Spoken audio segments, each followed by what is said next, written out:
So now we want to derive equation of motion, that is the last equation, which is Sn is equal to u plus a by 2 into 2n minus 1. That means here you want to calculate distance travelled by uniformly accelerated body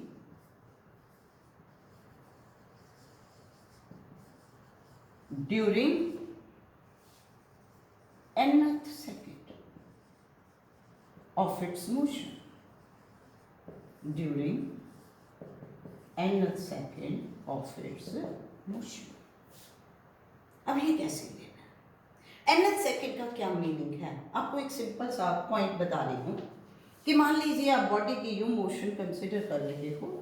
आप कहते हो कि body जो है t is equal to 0 पे यहाँ पर थी, 10 सेकेंड्स के बाद बॉडी यहाँ पर पहुँच गई और इसने ये डिस्टेंस 40 मीटर्स का ट्रेवल कर लिया और 11th सेकेंड के बाद 11 सेकेंड के बाद बॉडी यहाँ पर पहुँच गई और इसने ये डिस्टेंस जो है 50 मीटर का कवर कर लिया। अब आपसे क्वेश्चन ये पूछा जाता है कि how much distance is travelled by the body during 11th second. तो आपका क्या आंसर होगा? 11वें सेकेंड में उसने कितना डिस्टेंस ट्रैवल किया? तो naturally it will become 50 minus 40, that will become 50 minus 40, that is 10 meters. So here in this article, we want to calculate that what is the distance travelled by body during nth second of its motion. So that means in this case, what will we see? We will see कि s nth किसके बराबर आएगा? Total distance travelled during n second, जैसे 11 थे, minus the total distance travelled during n minus 1 second. यही किया था ना हमने, 11 सेकेंड में टोटल और उसको किससे माइनस किया था? 10 से। तो अगर आप n सेकेंड में देखना चाहते हो तो Sn minus 1, S11 total distance travel during 11 second minus S10। तो अब इसमें Sn is total distance travelled by body during n seconds. Now Sn minus 1 is total distance travelled by body during n minus 1 second. तो अब इसमें हम किस तरीके से निकालेंगे? Now here we can use this formula. कौन सा? नेचुरली जो आपने की है, distance travelled by body during t seconds. Can we know that s is equal to ut plus half at square. तो अब इसमें t टाइम है। अब इसमें इस इक्वेशन में हम पहले क्या ले लेते हैं कि when t is equal to n, यानी कि total time is n second, तो s किसके बराबर आ गया? Total distance travelled Sn। We put these values in equation number 1, तो Sn हमारे पास बन गया un plus half an square. और नेचुरली इसमें हम ये मान के चल रहे हैं कि body is possessing initial velocity u and body is under constant acceleration a। अब next, when t is equal to n minus 1, so what is s? It is Sn minus 1. So that means when we will put this in equation number 1, so Sn minus 1 will become u into n minus 1 plus half of a into n minus 1 का whole square. अब आप अगर इसको खोलते हो, it is un minus u plus half of a. Now what is n minus 1 का whole square? It will become m square plus 1 minus 2n. Simply we are taking formula a minus b का whole square is a square plus b square minus 2ab. So now from here what will be Snth un plus half of an square minus un minus u. अब इसको खोल के लिखोगे तो अंदर ये बन गया half of an square plus half of a minus an. ये देखिए half of a into n square, half of a into 1, minus का साइन 2 इंटू 2 कट गया तो माइनस an. तो जब आप इसको ओपन करते हो it is un half of an square minus un plus u minus half of an square minus half a plus an. अब इसमें ये half an square minus half an square cancel हो गया, un माइनस un cancel हो गया, तो you are getting u minus 1/2a plus an. तो you can take it as u plus a/2 को अगर कॉमन निकाल दो तो this thing will become 2n minus 1, क्योंकि ये देखो 2 इंटू 2 ये an बन गया, ये माइनस a/2 आ गया. तो you are getting this equation that is Snth is equal to u plus a/2 into 2n minus 1. So these are all 4 equations. अब इसके बाद there are some points which you can remember, या we can say कि ये आपको 1 mark में conceptual problem बन के आ सकते हैं. वो क्या है? Those questions are like this कि देखिए मैं आपसे ये पूछती हूँ कि body starts from rest. Body starts from rest. Ratio of distance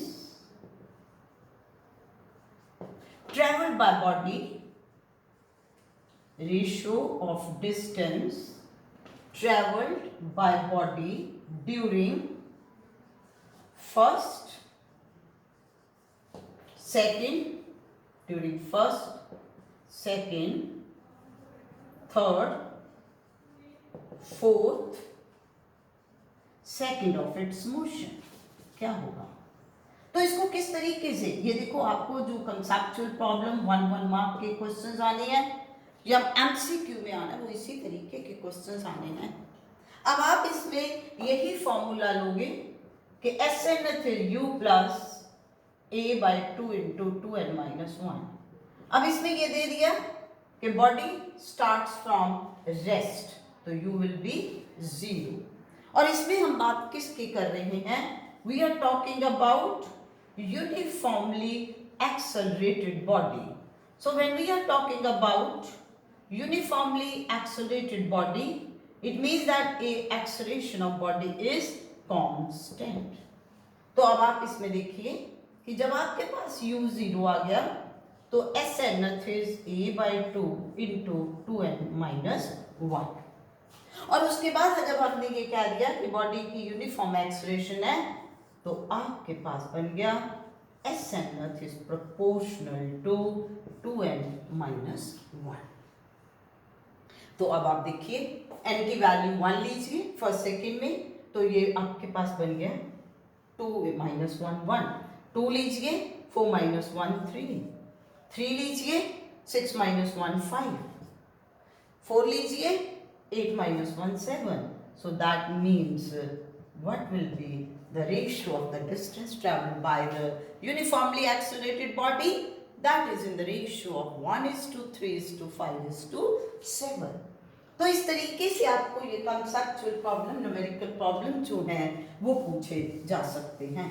और सेकेंड इसमें जो बहुत ही इंपॉर्टेंट पॉइंट है जो आपने इसमें याद रखना है वो पॉइंट ये है, सेकेंड पॉइंट, कि दीज इक्वेशंस ऑफ मोशन, ये जो आपने 4 इक्वेशंस डिराइव की हैं, these equations of motion are valid only for uniformly accelerated motion. This is very important point. कि अगर बॉडी की एक्सेलरेशन कांस्टेंट नहीं है तो ये इक्वेशंस वैलिड नहीं होंगी। आपके पास है v is u plus at, s is ut plus half at square, v square minus u square is 2as, तो ये वो कहता है। और फोर्थ क्या है, s nth u plus a by 2 into 2n minus 1. तो all these four equations are valid only when a acceleration is constant. अगर एक्सेलरेशन वेरिएबल है तो हम ये इक्वेशंस डायरेक्ट इस तरीके से अप्लाई नहीं कर सकते। आपके पास दूसरा पॉइंट, अगर ए एक्सेलरेशन 0 हो जाएगा फिर तो बेटा वी यू के बराबर आ गया, एस यू टी और वी यू के बराबर आ गया। सो दैट मीन्स उस केस में तो बात ही सीधी हो गई कि velocity, naturally acceleration 0 means velocity is constant, that means initial and final velocity will coincide with each other, and in that very case distance traveled will be naturally distance traveled or the magnitude of displacement, that will be the product of velocity and time. अब फिर third point ये आता है कि next question वो ये कहेगा, next point is कि अगर एक्सेलरेशन कांस्टेंट नहीं है तो उस केस में हम फिर क्या करेंगे, in that very case how can you calculate velocity of the body from this. तो उस केस में when acceleration of body is not constant और इसकी वैल्यू दी हुई है, then velocity can be calculated by integrating acceleration. So these are the basic facts जो कि हम इसमें मान करके चलते हैं।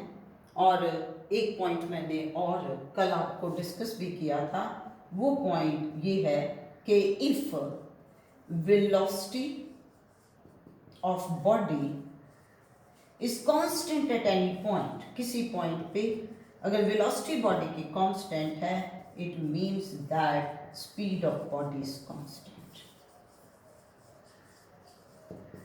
क्योंकि जब वेलोसिटी कांस्टेंट है, वेलोसिटी कांस्टेंट का मतलब कि उसमें ना मैग्नीट्यूड चेंज हो रही, ना डायरेक्शन चेंज हो रही, body is moving along a straight line path with one particular value, let's say 5 meter per second, तो ऑब्वियसली उसकी स्पीड क्या बन गई, 5 मीटर पर सेकेंड। लेकिन इसका जो वाइस वर्सा है क्या, कि speed of body is constant, तो then it is not necessarily that velocity will be constant. Velocity may or may not be constant, क्योंकि वो डिपेंड करेगा। अगर बॉडी जब मूव कर रही है पर्टिकुलर स्पीड से कर रही है बट वो डायरेक्शन चेंज कर रही है, सो ऑब्वियसली उस केस में वेलोसिटी वेरिएबल हो जाएगी if you are considering motion of body along a straight line path. तो इस केस में क्या होगा, naturally at every moment direction is changing, चाहे हम ये कहें कि body is moving along the straight line path with speed of 5 meter per second, तो डायरेक्शन के चेंज होने से इसमें वेलोसिटी डिफरेंट पॉइंट्स पे डिफरेंट होगी। तो आप इन इक्वेशंस ऑफ मोशन के कॉन्सेप्ट्स को क्लियर करिए। नेक्स्ट लेक्चर में we will discuss the numerical problems related to it.